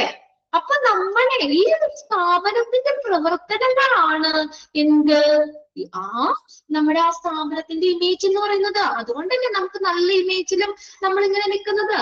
അതാണ് ആ ഒരു സ്ഥാപനത്തിന്റെ ഇമേജ് ബിൽഡ് ചെയ്യാൻ, സൃഷ്ടിക്കാൻ അടിസ്ഥാനപരമായിട്ടുള്ള കാര്യമാണ് അവിടുത്തെ പ്രവൃത്തി. ഇവിടെ മോശമാണെങ്കിൽ നമുക്ക് ഇങ്ങനെ ഒരു ഇമേജ് ഉണ്ടാവോ? ഇല്ല അല്ലേ? അപ്പൊ പിന്നെ അതിനോടൊപ്പം പറഞ്ഞാണ് എംപ്ലോയറിന്റെ ഇമേജും. അത് ഞാൻ പറയാട്ടോ. It become easier to attract and retain employee for the organization if have a positive image and goodwill as a employer than for an organization with negative image. ഒരു കുഞ്ഞു കാര്യം പറഞ്ഞേക്കുന്നത്. ഇപ്പൊ നമ്മൾ ഒരു ജോലിക്ക് വേഗം ചെല്ലണമെങ്കിൽ നമ്മളോട് പറയുകയാണ്, അതെ സൂര്യ, എപ്പോഴും സൂര്യനെ വിളിക്കുന്നത് റിയ കുട്ടി എവിടെയെങ്കിലും വർക്ക് ചെയ്യാണ്. അപ്പൊ അവിടുത്തെ മാനേജർ ഇല്ലേ, എംപ്ലോയർ, നമ്മുടെ മുതലാളി ഇല്ലേ, എംപ്ലോയർ നല്ലതാണ്. അന്നേരം പറയാ, റിയ പറയാട്ടോ, ആരോടാണ് എന്നിട്ട് സ്ക്രീനിൽ കാണുന്ന പേരാട്ട പിള്ളേരെ ഞാൻ വിളിക്കുന്നത്. അല്ലാത്ത കുട്ടികളൊക്കെ കുറെ ഉണ്ടാവും. ആരാണ്? അനുനന്ദ ഷാജിൽ ഇരിക്കുന്നുണ്ട്. അനുനന്ദോട് പറയുകയാണത്, അനു നമ്മുടെ കമ്പനിയിലെ മാനേജർ നല്ല സൂപ്പർ ആണ് കേട്ടോ. അപ്പൊ എന്താ പറയാ, നല്ല ഹെൽപ്ഫുൾ ആണ്, നല്ല ഇതാണെന്നൊക്കെ പറയുമ്പോ നമുക്ക് ആ കമ്പനിയിലേക്ക് കയറാൻ തോന്നൂല്ലേ? അല്ലേ? അതായത് ആ ഒരു എംപ്ലോയറിന്റെ ഇമേജ് നമ്മൾ പറയാണ്. നമുക്ക് ചില ഇതൊക്കെ കേൾക്കുമ്പോൾ ആ ഒരു സ്ഥാപനത്തിൽ ജോലി കിട്ടിയ കൊള്ളാന്ന്. ചിലപ്പോ ആ കമ്പനി നെഗറ്റീവ് ഇമേജ് ആണെങ്കിലും കേട്ടോ, ആ കമ്പനി വലിയ ഇതല്ല, കമ്പനിക്ക് വലിയ പേരും ഇതൊന്നും ഇല്ല. പക്ഷെ അവിടുത്തെ എംപ്ലോയർ നല്ലതാണെങ്കിൽ കാൻഡിഡേറ്റ്സിനെ അട്രാക്ട് ചെയ്യൂലേ? തീർച്ചയായിട്ടും. അതാണ് ആ പോയിന്റ് പറഞ്ഞേക്കണേ കേട്ടോ. അവിടെ ഒന്ന് അണ്ടർലൈൻ ചെയ്ത് വെച്ചോ ആ പോയിന്റ്. അപ്പൊ അങ്ങനെ വരുമ്പോ ഈസി ആയിട്ട് എംപ്ലോയിനെ അട്രാക്ട് ചെയ്യുകയും അവരവരുടെ റീറ്റെയിൻ നിൽക്കും. കണ്ടോ? It become easier to attract and retain employee for an organization. കണ്ടോ? ആ സ്ഥാപനം നിൽക്കും. പിന്നെ അവിടെ നിന്ന് റിയ പോരും വേറെ സ്ഥലത്തേക്ക്. നല്ല ഹെൽപ്ഫുൾ ആണ്. എന്തും നമുക്ക് പറയാം. നമുക്ക് സാലറി ആണെങ്കിലും ഒക്കെ നല്ല ഇതായിട്ട് തരും. പിന്നെ എക്സ്ട്രാ നമ്മൾ നിന്ന് കഴിഞ്ഞാൽ നമുക്ക് അതിനുള്ള പൈസ തന്നെയുണ്ട്. അല്ലാത്ത ഇൻസെന്റീവ്സ് എന്തെങ്കിലും ഒക്കെ തന്നെയുണ്ട്. നല്ല പെരുമാറാനും നമ്മളോടും ഒക്കെ നല്ല നമ്മുടെ കൂടെ നിൽക്കുന്ന ഒരു എംപ്ലോയർ ആണെങ്കിൽ, അല്ലെ, നല്ല ഇമേജ് ഉള്ള എംപ്ലോയർ ആണെങ്കിൽ അനുവിനെ ഞാൻ വിളിക്കാം, അനു ഇങ്ങോട്ട് റിയ ഇങ്ങോട്ട് വരാൻ പറഞ്ഞാൽ വരുമോ? നമുക്ക് അയാൾ അവിടെ നിന്ന് വിട്ടു പോരാൻ തോന്നില്ല. അപ്പൊ അങ്ങനെ വരുമ്പോഴെന്താ, അപ്പൊ റിയ അടുത്ത ആളോട് പറയും, അടുത്ത വേറെ ആളോട് പറയും. അപ്പൊ അതിന് കൂടുതൽ നല്ല എംപ്ലോയർ ആണെന്നുള്ളൊരു ഇമേജ് വരുമ്പോൾ അവിടെ കൂടുതൽ എംപ്ലോയീസിനെ അങ്ങോട്ടേക്ക് അട്രാക്ട് ചെയ്യുന്നു. അപ്പൊ ചിലപ്പോ കമ്പനിക്ക് നെഗറ്റീവ് ഇമേജ് ആണെങ്കിൽ പോലും, അപ്പൊ ഒരു നെഗറ്റീവ് ഇമേജ് ഉള്ള ഓർഗനൈസേഷനെക്കാളും നമ്മളൊരു പോസിറ്റീവ് ഇമേജ്, നല്ല ഇമേജ് ഉള്ള ഒരു പോസിറ്റീവ് ഇമേജ് ആൻഡ് ഗുഡ് വില്ലുള്ള എംപ്ലോയർ ഉണ്ടെങ്കിൽ എംപ്ലോയി അങ്ങോട്ടേക്ക് അട്രാക്ട് ചെയ്യുകയും അവരവിടെ ആ സ്ഥാപനത്തിന് ദീർഘകാലം നിൽക്കുകയും ചെയ്യും. ക്ലിയർ ആയോ നോക്കിയ മക്കളേത്? ഫസ്റ്റ് സെന്റൻസ് അണ്ടർലൈൻ ചെയ്യണം കേട്ടോ. ഫസ്റ്റ് സെന്റൻസ് അണ്ടർലൈൻ ചെയ്തിടാം. രണ്ടാമത്തെ സെന്റൻസും അണ്ടർലൈൻ ചെയ്തിടാം. The activity of the organization are the basis for the building organizational image എന്നുള്ളത് അതും അണ്ടർലൈൻ ചെയ്തിടാം കേട്ടോ. ഓക്കെ, ഇനി അടുത്തൊരു കാര്യം ആരാണ് അഫക്ട് ചെയ്യുന്നത് നോക്കിയ? റിക്രൂട്ട്മെന്റിനെ അഫക്ട് ചെയ്യുന്ന കാര്യങ്ങളാട്ടോ, ഫാക്ടേഴ്സ് ആണ് നമ്മൾ പറയുന്നത്. ഈ നോക്കിയ പൊളിറ്റിക്കൽ, സോഷ്യൽ, ലീഗൽ എൻവയോൺമെന്റ്, രാഷ്ട്രീയം, സോഷ്യൽ, സാമൂഹിക, നിയമപരമായിട്ടുള്ള ഒരു അന്തരീക്ഷമുണ്ട്. Recruitment practices are directly influenced by the various government regulation. ഗവൺമെന്റിന്റെ പല നിയന്ത്രണങ്ങളുണ്ട് അല്ലെ, നിയമങ്ങളുണ്ട്. Which keep out. അപ്പൊ അങ്ങനെ ഗവൺമെന്റിന്റെ ഒരു നിയമങ്ങളും കാര്യങ്ങളും ഒക്കെ ഉണ്ടെങ്കിൽ അതെന്ത്, which can keep out favoritism. Favouritism എന്ന് വെച്ചാൽ എന്താ? ഫേവർ ചെയ്ത് അല്ലെ, പക്ഷെ അത് കീപ്പ് ഔട്ട് ചെയ്യാന്ന് വെച്ചാൽ ഒഴിവാക്കുക. നമ്മുടെ ഫേവറിറ്റിസം ഒഴിവാക്കാൻ പറ്റും. ഇനി ഹയറിംഗ് ആൻഡ് എംപ്ലോയ്മെന്റ്. ഹയറിംഗ് എന്ന് പറഞ്ഞാൽ നിയമിക്കുക എന്നാട്ടോ, നിയമിക്കുക.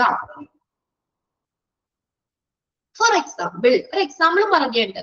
For example, legislation for reservation in employment for scheduled caste, scheduled tribes, scheduled caste, scheduled tribes നൊക്കെ പിന്നോക്ക വിഭാഗങ്ങളിൽ നിൽക്കുന്ന ഇത് കാസ്റ്റ് അങ്ങനെയുള്ള പട്ടികജാതി പട്ടികവർഗം എന്നൊക്കെ പറയില്ലേ, ഹാൻഡിക്യാപ്റ്റഡ് ഫിസിക്കലി ഹാൻഡിക്യാപ്റ്റഡ് ആയിട്ടുള്ളവർക്കൊക്കെ ഗവൺമെന്റ് എന്ത് ചെയ്തിട്ടുണ്ട്, have been introduce by the അവർക്ക് ഒരു നിയമം, ഒരു റിസർവേഷൻ ഗവൺമെന്റ് കൊണ്ടുവന്നിട്ടുണ്ട് അല്ലെ.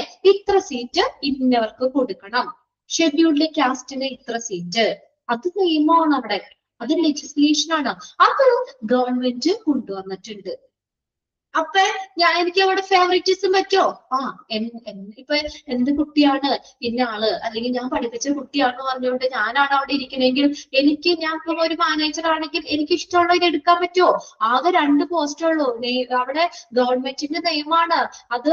ആ 2 പോസ്റ്റ്, ഒരെണ്ണം ഷെഡ്യൂൾഡ് കാസ്റ്റിന്, ഒരെണ്ണം ഹാൻഡിക്യാപ്റ്റഡ് ആയിട്ടുള്ള ഫിസിക്കലി ഹാൻഡിക്യാപ്റ്റഡ് ആയിട്ടുള്ളവർക്ക് കൊടുക്കണം എന്ന് നിയമമാണെങ്കിൽ എനിക്ക് എന്റെ ഇഷ്ടത്തിന് ചെയ്യാൻ പറ്റുമോ? അവിടെ എനിക്ക് അവിടെ നിയമിക്കാൻ പറ്റുമോ?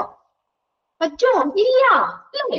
അപ്പൊ അതാണ് ഒരു കാര്യം എന്ന് പറയുന്നത്. പൊളിറ്റിക്കൽ, സോഷ്യൽ, ലീഗൽ എൻവയോൺമെന്റ് ഉണ്ട് കണ്ടോ. അപ്പൊ അങ്ങനെ ഗവൺമെന്റിന്റെ ചില നിയന്ത്രണങ്ങള്, ആ ഫേവറിറ്റിസം, പക്ഷഭേദം അതിനെ ഒഴിവാക്കും.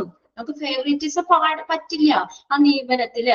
അതാണ് പറഞ്ഞേക്കുന്നത്. ഗവൺമെന്റ് എന്ത് കൊണ്ടുവന്നിട്ടുണ്ട്, നമ്മുടെ പിന്നോക്ക വിഭാഗങ്ങളിൽ പെടുന്നവർക്കും ഫിസിക്കലി ഹാൻഡിക്യാപ്, ശാരീരിക വൈകല്യങ്ങളൊക്കെ ഉള്ളവരില്ലേ, ആ വൈകല്യങ്ങൾ ഉള്ളവർക്കൊക്കെ വേണ്ടിയിട്ട് ഗവൺമെന്റ് ഇത്ര റിസർവേഷൻ കൊടുത്തിട്ടുണ്ട് അല്ലെ. അതൊരു നിയമമായിട്ടുള്ള കാര്യമാണ്.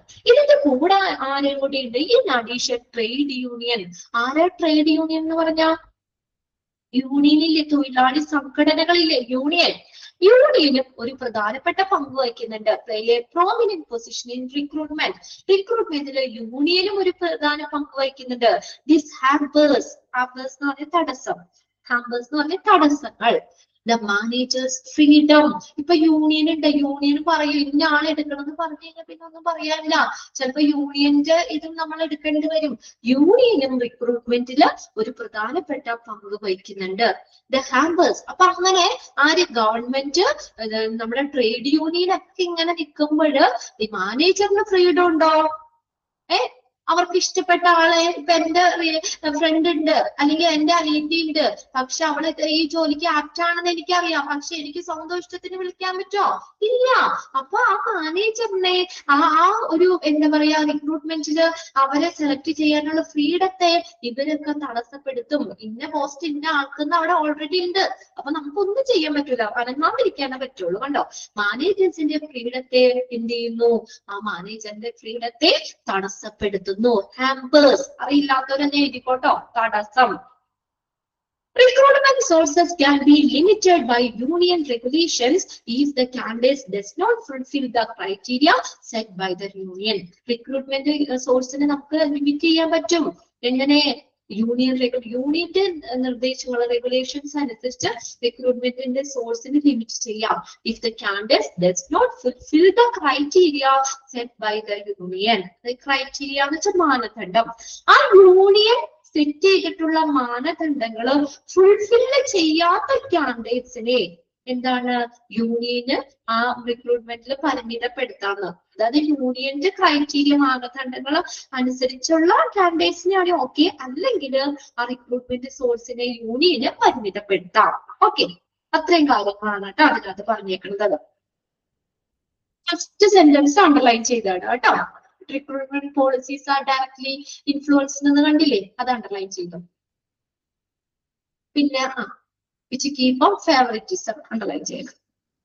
പിന്നെ അതിലൂടെ യൂണിയനും ഒരു പ്രധാനപ്പെട്ട പങ്ക് വഹിക്കുന്നുണ്ട്. പിന്നെ അടുത്തതാണ് കോമ്പറ്റീറ്റേഴ്സ്. കോമ്പറ്റീറ്റേഴ്സ് എന്ന് പറഞ്ഞാൽ ആരാ? കോമ്പറ്റീറ്റേഴ്സ്, നമ്മുടെ കോമ്പറ്റീറ്റേഴ്സ് എന്താ? നമ്മുടെ മത്സരാർത്ഥികള്, നമ്മളുമായിട്ട് മത്സരിക്കുന്ന ആളുകൾ അല്ലെ, കോമ്പറ്റേറ്റേഴ്സ്. അതായത് മറ്റു ഓർഗനൈസേഷനുകളാണ് ഉദ്ദേശിച്ചത്. ഞാനൊരു കമ്പനി ഒടുങ്ങി, ഇപ്പൊ വേറൊരാളൊരു കമ്പനി ഒടുങ്ങി, അപ്പൊ എന്റെ കോമ്പറ്റേറ്റേഴ്സ് എന്ന് പറഞ്ഞാൽ ആ കമ്പനി അല്ലേ. അല്ലെ? ഞങ്ങൾ ഇങ്ങനെ കട്ടക്ക് നിൽക്കുന്നതാണ്. കോമ്പറ്റേറ്റേഴ്സ് എന്ന് പറഞ്ഞാൽ ഇവിടെ ഉദ്ദേശിക്കുന്ന മറ്റു ഓർഗനൈസേഷൻസ് ആണ് കേട്ടോ. The recruitment function is also influenced by the recruitment policy of the competitors. Recruitment ഫംഗ്ഷനെ സ്വാധീനിക്കുന്ന ഒരു കാര്യമാണ് എന്ത്? റിക്രൂട്ട്മെന്റ് പോളിസി ഓഫ് ദ കോമ്പറ്റേറ്റേഴ്സിന്റെ റിക്രൂട്ട്മെന്റ് പോളിസി. ഇപ്പൊ ഞാൻ എന്റെ കമ്പനിയിൽ കുറച്ച് എന്താണ് റിക്രൂട്ട്മെന്റ് നയങ്ങൾ കൊണ്ടുവന്നു. അപ്പോ ആ കമ്പനിയും എന്താണ് അതുപോലെ എന്തെങ്കിലും പറ്റുള്ളൂ. അല്ലെങ്കിൽ ആ കമ്പനിയിലെ റിക്രൂട്ട്മെന്റ് പോളിസി എങ്ങനെയാണ് അല്ലെ, അതുമായിട്ട് പൊരുത്തപ്പെട്ടു പോയാൽ മാത്രമേ എനിക്ക് മാർക്കറ്റിൽ നിൽക്കാൻ പറ്റുള്ളൂ അല്ലേ? അപ്പൊ അതൊരു സ്വാധീനിക്കുന്ന ഒരു കാര്യമാണ്. നമ്മുടെ കോമ്പറ്റേറ്റേഴ്സിന്റെ റിക്രൂട്ട്മെന്റ് പോളിസി റിക്രൂട്ട്മെന്റ് പ്രവർത്തനത്തെ സ്വാധീനിക്കും. Generally, the organization change their recruitment policy to match up the competitors' policy. അപ്പൊ എന്ത് ചെയ്യുന്നു? കോമ്പറ്റേറ്റേഴ്സിന്റെ പോളിസിയുമായിട്ട് മാച്ച് ചെയ്യാനായിട്ട് ഓർഗനൈസേഷൻ എന്ത് ചെയ്യുന്നു? അതിനോട് പൊരുത്തപ്പെടാനായിട്ട് മാറ്റങ്ങൾ വരുത്തും. So that they can compete in their market. മാർക്കറ്റിൽ കോമ്പീറ്റ് ചെയ്യാൻ. അതായത് ഇപ്പൊ ഞാനൊരു കമ്പനി തുടങ്ങി, ഞാൻ ഇന്ന പോസ്റ്റിലേക്ക് ഒരു മാനേജർ പോസ്റ്റിലേക്ക് ഞാനൊരു എന്താണ് 30,000 രൂപ സാലറി പറഞ്ഞു എന്ന് വിചാരിക്കുക. രണ്ട് കോമ്പറ്റേറ്റർ ഒരു 50,000 രൂപ പറഞ്ഞാൽ എല്ലാവരും എങ്ങോട്ട് പോകും? എനിക്ക് ആ മാർക്കറ്റിൽ നിൽക്കണമെങ്കിൽ എന്ത് ചെയ്യണം? അവരെ പോലെ ഇതിലേക്ക് എത്തിയാലേ എനിക്ക് നിൽക്കാൻ പറ്റുള്ളൂ. അല്ലെങ്കിൽ എന്റെ കമ്പനിയിൽ വരാൻ ആരെങ്കിലും ഉണ്ടാവോ?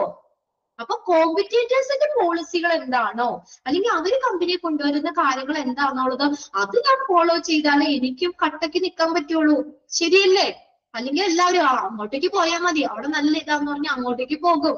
മനസ്സിലായോ? അപ്പൊ റിക്രൂട്ട്മെന്റിനെ അഫക്ട് ചെയ്യുന്ന ഒരു ഇന്റേണൽ ഏതാണ് ഫാക്ടർ എന്ന് പറഞ്ഞാൽ കോമ്പറ്റേറ്റേഴ്സ്. മനസ്സിലായോ ആ പോയിന്റ്? ആ സെന്റൻസ് ഒന്ന് അണ്ടർലൈൻ ചെയ്തിടണം കേട്ടോ. ഫസ്റ്റ് സെന്റൻസ് ലാസ്റ്റ് പോയിന്റ് ഒന്നുകൂടി പറയാമോ? Okay. The recruitment function is also influenced by the recruitment policy of the കോമ്പറ്റേറ്റേഴ്സിന്റെ റിക്രൂട്ട്മെന്റ് പോളിസി എന്റെ റിക്രൂട്ട്മെന്റ് പ്രവർത്തനത്തിൽ സ്വാധീനിക്കും. അതായത് ഓർഗനൈസേഷൻ എന്ത് ചെയ്യുന്നു? മാറ്റങ്ങൾ കൊണ്ടുവരും നമ്മുടെ റിക്രൂട്ട്മെന്റ് പോളിസി. എന്തിനു വേണ്ടി? നമ്മുടെ കോമ്പറ്റേറ്റേഴ്സിന്റെ പോളിസി ആയിട്ട് മാച്ച് ചെയ്യാൻ. കോമ്പറ്റേറ്റേഴ്സ് എന്തൊക്കെ കാര്യങ്ങൾ അവിടെ കൊണ്ടുവന്നേ അതിനോട് മാച്ച് ചെയ്യാൻ ഞാനും എന്ത് ചെയ്തു? എന്റെ ഓർഗനൈസേഷനും അതിന് മാറ്റങ്ങൾ കൊണ്ടുവരണ്ടേ? അല്ലേ? ഇപ്പൊ അവരിപ്പോ 6 ദിവസമാണ് അല്ല 5 ദിവസം വർക്കിംഗ്, എന്റെ കമ്പനിയിൽ 6 ദിവസം വർക്കിംഗ് എന്നുള്ളൊരു നിയമമാണെങ്കിൽ എല്ലാവരും 2 ദിവസം വീട്ടിലിരിക്കാൻ എല്ലാവർക്കും ഇഷ്ടമല്ല, അങ്ങോട്ട് പോകില്ലേ? അപ്പൊ ഞാൻ എന്ത് ചെയ്യണം? അവരുമായിട്ട് അപ്പൊ എന്റെ കമ്പനിയിലും ആ ഒരു 5 ദിവസം ആക്കിയാലാണ് ഞങ്ങൾ കട്ടയ്ക്ക് നിൽക്ക് പോവുള്ളൂ അല്ലെ? അവർ പരസ്പരം കോമ്പീറ്റ് ചെയ്യാന്ന് വെച്ചാൽ എന്താ? മത്സരിക്കുക. മാർക്കറ്റിൽ അവർ തമ്മിൽ പരസ്പരം മത്സരമല്ലേ? എന്റെ പോലത്തെ ഒരു സ്ഥാപനം തുടങ്ങി ഞങ്ങൾ തമ്മിൽ കോമ്പറ്റേറ്റേഴ്സ് ആണ്. അപ്പൊ അവിടുത്തെ പോളിസി എന്താണോ അതിനനുസരിച്ച് ഞാനും മാറ്റങ്ങൾ കൊണ്ടുവന്നാൽ മാത്രമാണ് അവിടെ നിലനിൽപ്പ് ഉണ്ടാവുള്ളൂ. അപ്പൊ അതിനനുസരിച്ച് പോളിസി മാറ്റുന്നു. ഓർഗനൈസേഷൻ അതിന്റെ പോളിസി മാറ്റം വരുത്തുന്നു. ക്ലിയർ ആണോ അത്? Last point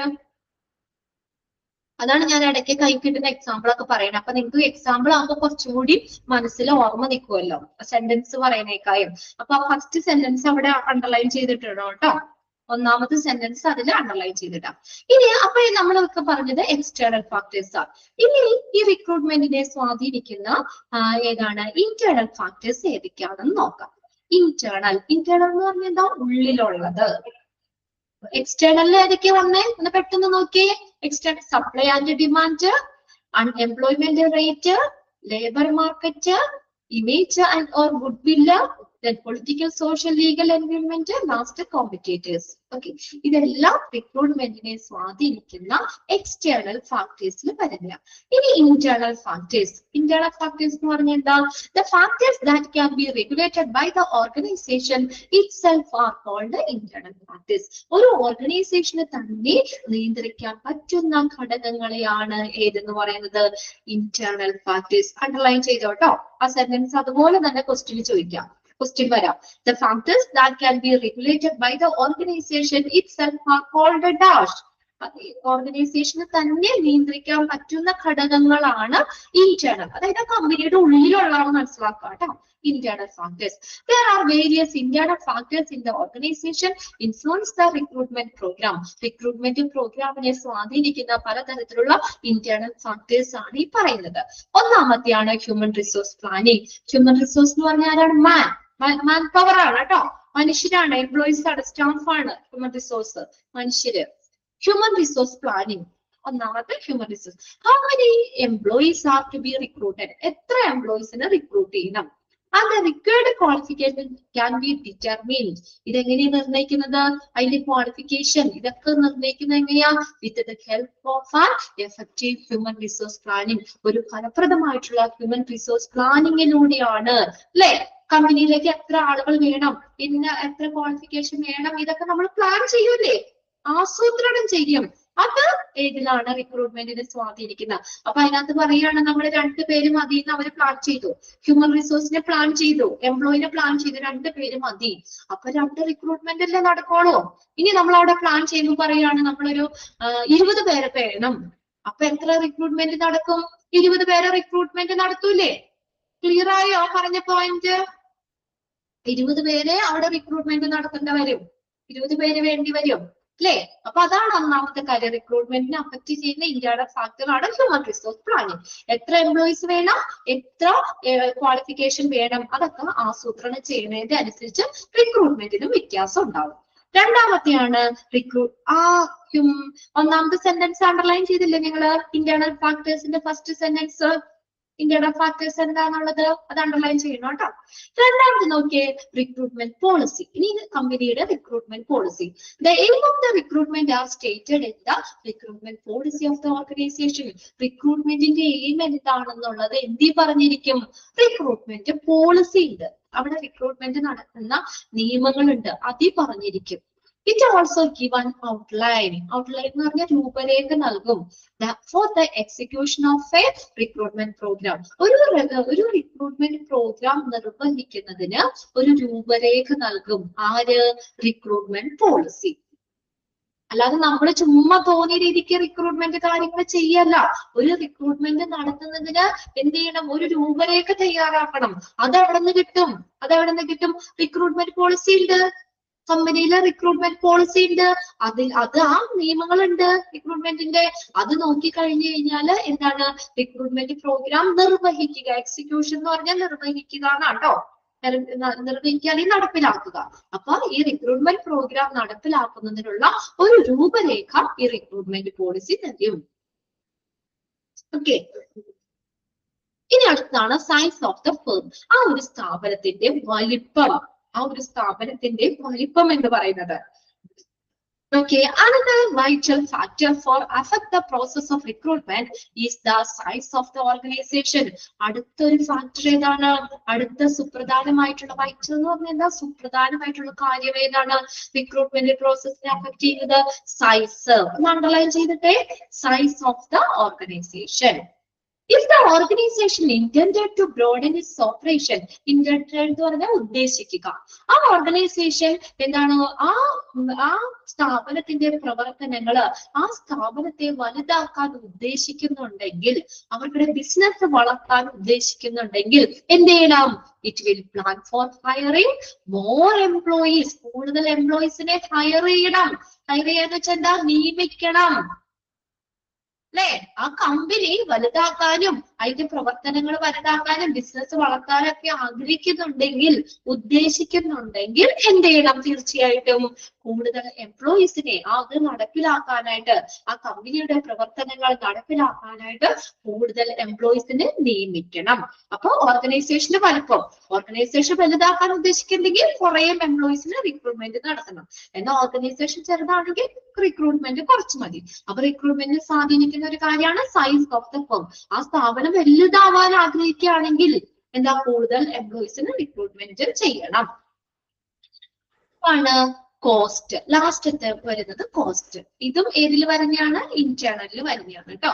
recruitment expense are borne by the employer. ഒന്ന് അണ്ടർലൈൻ ചെയ്ത സെന്റൻസ്. ഒരു റിക്രൂട്ട്മെന്റ് എക്സ്പെൻസ് വഹിക്കുന്നത് ആരാണ്? എംപ്ലോയർ ആണ്. ഈ റിക്രൂട്ട്മെന്റ് എന്ന് പറഞ്ഞാൽ വെറുതെ ചുമ്മാ ചെയ്യുന്ന കാര്യമില്ല. അതിന് ചില ചെലവുകൾ വേണം, റിക്രൂട്ടർ വേണം, അല്ലെ? റിക്രൂട്ടറൊക്കെ വേണം റിക്രൂട്ട്മെന്റ് നടത്താനായിട്ട്.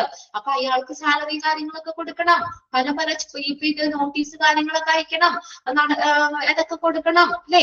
അഡ്വർടൈസ്മെന്റ് കൊടുക്കണം. അപ്പൊ അതിനൊക്കെ പല റിക്രൂട്ട്മെന്റ് നടത്തുക എന്ന് പറഞ്ഞാൽ ചെറിയൊരു കാര്യമല്ല. എന്താണ്, അതിന് കുറച്ച് ചെലവ് വരും.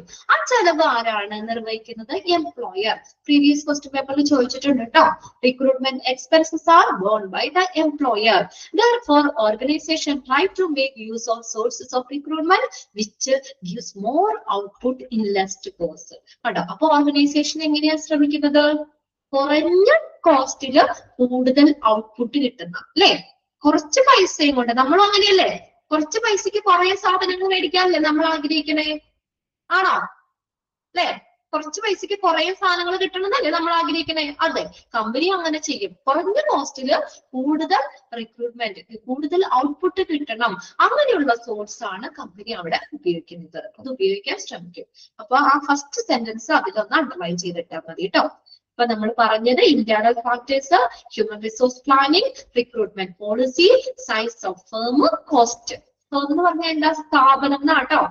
സൈസ് ഓഫ് ഫേം, FIR, സ്ഥാപനം, ആ സ്ഥാപനത്തിന്റെ വലിപ്പം, കോസ്റ്റ്. ഇനി അപ്പൊ ഇന്റേണൽ ഫാക്ടേഴ്സും എക്സ്റ്റേണൽ ഫാക്ടേഴ്സും കഴിഞ്ഞു. ഇനി എന്താണ്? പ്രോസസ്.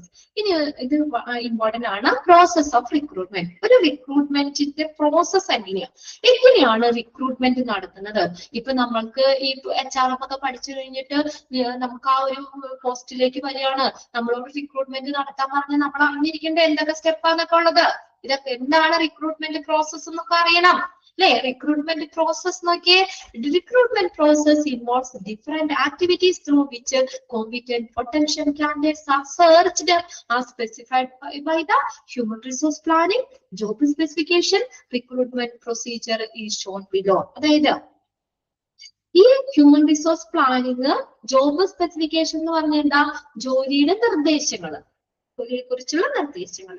ഈ ജോലി ഹ്യൂമൻ റിസോഴ്സിനെ ആസൂത്രണം ചെയ്യും, മനുഷ്യനെ പ്ലാൻ ചെയ്യാൻ എത്ര പേര് വേണം എന്നൊക്കെ ഉള്ളത്, ജോബിന്റെ നിർദ്ദേശങ്ങള്, ഇതെല്ലാം എന്നിവയില് human resource planning, job specification എന്നിവയില് വ്യക്തമാക്കിയിട്ടുള്ള യോഗ്യതയുള്ള കാൻഡിഡേറ്റ്സിനെ, പൊട്ടൻഷ്യൽ കാൻഡിഡേറ്റ്സ്, യോഗ്യതയുള്ള കാൻഡിഡേറ്റ്സിനെ തിരഞ്ഞെടുക്കുന്നതിനായിട്ട് വിവിധ ആക്ടിവിറ്റീസ്, വിവിധ പ്രവർത്തനങ്ങൾ റിക്രൂട്ട്മെന്റിൽ ഉൾപ്പെടുന്നുണ്ട്. ആ റിക്രൂട്ട്മെന്റ് പ്രൊസീജിയർ ആണ് താഴെ കൊടുത്തേക്കുന്നത്. ഏതൊക്കെയാണ് റിക്രൂട്ട്മെന്റില്?